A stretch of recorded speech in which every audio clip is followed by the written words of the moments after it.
22-23 বছরের একটা মেয়ে কোনো ছেলেকে পছন্দ করে বাড়ি জানানোর পর বাড়ি থেকে বলে চাকরি পেলে ওই ছেলের সাথে বিয়ে দিব।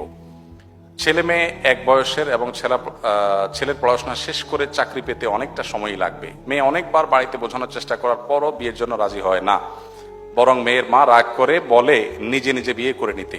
এমন পরিস্থিতিতে যদি মেয়েটা কাউকে না জানিয়ে বিয়ে করে তাহলে এটা জায়েজ হবে কিনা? খুব কমন পড়ে গেছে নাকি? এত খুশি হওয়ার কারণ কি? বেশি কমন হয়ে গেছে? আচ্ছা, এ ধরনের প্রশ্ন প্রায় আসে। 10টা আসলে একটার উত্তর দেওয়ার চেষ্টা করি, তারপরে এটা গুরুত্বপূর্ণ বলতে হবে। খুব অল্প করে বলি। দেখুন, আল্লাহ সুবহানাহু ওয়া তাআলা বিবাহের দায়িত্ব দিয়েছেন অভিভাবকদের উপরে। আল্লাহ কোরআনে বলেছেন, ওয়া আনকিহুল আয়ামা মিনকুম ওয়াস-সালিহিনা মিন ইবাদিকুম ওয়া ইমাইকুম। অভিভাবকদেরকে আল্লাহ অর্ডার করেছেন তোমরা তোমাদের অধীনস্থদেরকে বিবাহ দাও। নবী সাল্লাল্লাহু আলাইহি ওয়াসাল্লাম বলেছেন, তোমাদের সন্তানরা যখন বিয়ের উপযুক্ত হবে, প্রাপ্তবয়স্ক হবে, তখন তাদেরকে বিয়ে দিতে দেরি করবে না। যদি করো, তারা যদি হারামের পথে পা বাড়ায় এবং সমাজে বিশৃঙ্খলা তৈরি হয়, অসুবিধা তৈরি হয়। সেদিন কোন একটা ইউনিভার্সিটিতে এটা নিয়ে আলোচনা করার পর ভিসি মহোদয় আমাকে আলোচনার পর বললেন যে আপনাকে স্পেশাল থ্যাঙ্কস এই প্রশ্ন উত্তর দেওয়ার জন্য, কারণ প্রতিদিন এটার বিচার করা লাগে। তো আমি বলতে চাই যে নবী সাল্লাল্লাহু আলাইহি ওয়াসাল্লাম বলেছেন যদি সন্তানরা বিয়ের উপযুক্ত হয়, অভিভাবকদের কর্তব্য তাদেরকে বিয়ে দেওয়া। যদি না দেয় এবং সন্তানরা যদি বিপদগামিতার পথে পা বাড়ায়, সমাজে বিশৃঙ্খলা সৃষ্টি হয়, তাহলে সেক্ষেত্রে কি হবে? তাহলে সেক্ষেত্রে যে ফিতনা, ফাসাদ, অনাচার হবে, এগুলোর দায় অভিভাবকের উপরে বর্তাবে।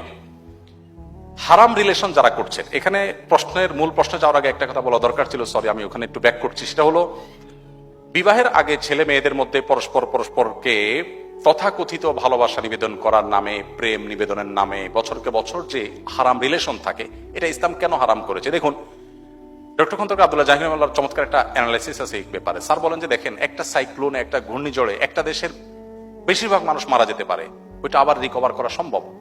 কিন্তু কোন জাতির মধ্যে যদি একবার এই টেন্ডেন্সি আছে যে আমরা সন্তান গ্রহণ করব না, বৈবাহিক জীবন যাপন করব না, সাংসারিক জীবন যাপন করব না, এই প্রবণতা যদি কোনো জাতির মধ্যে একবার আসে, তখন মানব সভ্যতার অস্তিত্বই হুমকির মধ্যে পড়বে। কিভাবে? আজকের উন্নত পৃথিবীর যে কোনো দেশ আপনি তাকান, পশ্চিমের যে কোনো দেশের দিকে তাকান, এমনকি পূবেও তাকান। কয়দিন আগে দেখবেন কানাডা আমাদের দেশ থেকে গণহারে ভিসা দিয়ে লোক নিছে। আমি তো অবাক হয়ে গেছি শুনে যে ব্যাপার কি, এত বেশি লোক নিচ্ছে কেন? পরে শুনলাম যে তাদের দেশের লোকের টান পড়ছে, আমার দেশ থেকে লোক নিয়ে যাচ্ছে। আপনারা স্টুডেন্ট ভিসা যখনই দাঁড়ান কোন এম্বাসিতে, একটু মোটামুটি যোগ্য ছাত্র হলে আর দেরি করে না, সাথে সাথে তারা নিয়ে যাচ্ছে। ব্যাপার কি? আমি ভিজিট ভিসার জন্য গেলে আমাকে তো ভিসা এরকম দেয় না, আপনাকে তো বেশি দিচ্ছে কেন? তাদের দেশে আসলে পর্যাপ্ত লোক নেই। এখন প্রত্যেকটা উন্নত দেশে, আপনারা সবাই জানেন আমার চাইতে বেশি, প্রত্যেকটা উন্নত দেশে সন্তান হলে সরকার তার জন্য বাবা মাকে ভাতা দেয়, 2টা হলে আরো বেশি দেয়, 3টা হলে আরো বেশি দেয়। মানে সন্তান যেন হোক, সন্তান সরকার চায়।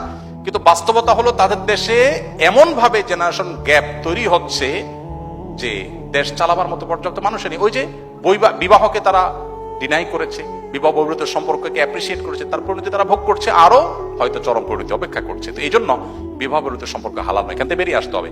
অভিভাবকরা যদি বিবাহ না দেন তারা গুনাহগার হবেন। এখন আপনার অভিভাবকদেরকে আপনি বোঝাতে পারছেন না, কি করবেন? আমি বলবো, যদি পারেন অভিভাবকদেরকে আমার অফিসে নিয়ে আসবেন। যদি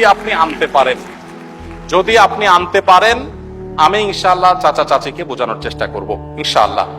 আমি পল্টনের একটা হোটেলে গিয়েছি একটা প্রোগ্রামে, এক যুবক তার বাবাকে হাত ধরে নিয়ে আসছে আমার কাছে, এসে বলছে, হুজুর এই আমার বাপ অনেক বলছে বিয়ে দেয় না। তো বলেন, আমি তো লজ্জায় পড়ে গেলাম যে কত বেহায়া ছেলে, এভাবে মুখের উপরে বলে নাকি মানুষ? তো বাবা মাদেরকে যদি আপনারা বুঝাইতে না পারেন, তো সেক্ষেত্রে অনেক বুদ্ধি আছে। সেদিন এক যুবক একটা দারুণ আইডিয়া দিল, বললো যে ভাই, আর্লি ম্যারেজের যে উপকারিতা, এটা নিয়ে আপনার একটা বক্তব্য ছিল, আব্বা আম্মাকে তো আসলে ডাইরেক্ট বলাও যায় না, তো ওই বক্তব্যটা ইউটিউবে চালাই দিয়ে আমি টয়লেটে চলে গেছি। তাতে পারপাস সার্ভ অনেকটাই হয়ে গেছে, বাবা মা অনেক কনভিন্স হয়ে গেছে যে হ্যাঁ ঠিক।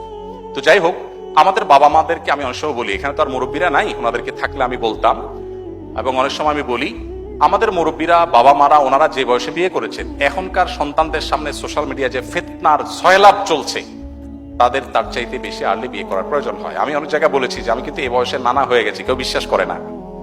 আমি এখন এই বয়সে নানা হয়ে গেছি, ইনশাল্লাহ দাদা হতে যাচ্ছি আল্লাহ চায়। তো তো আর্লি ম্যারেজের যে কত উপকারিতা আছে সেটা অনেক লম্বা টপিকের বিষয়। শুধু এটুকু বলবো যে বাবা মাকে কনভিন্স করে বিয়ে করবেন, এটা তাদের কনভিন্স করে করাটা আপনার দায়িত্ব।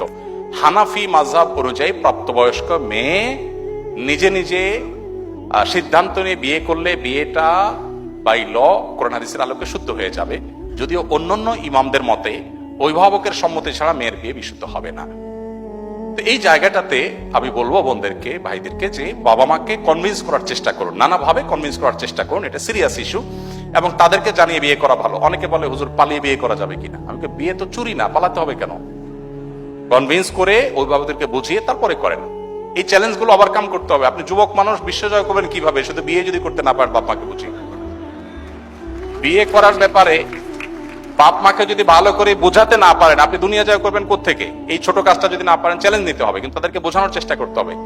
আর কত বুদ্ধি দিব? একটা ছোট টিপস দিয়ে শেষ করি। এলাকার ইমাম সাহেব হুজুরের সাথে বাইল করবেন, হুজুরে ভালো করে চা নাস্তা খাওয়ায় বলবেন, হুজুর আমার আব্বাকে একটু এই বিষয়টা ভালো করে বুঝান। দেখবেন হুজুর ইনশাআল্লাহ কনভিন্স করে ফেলেছে।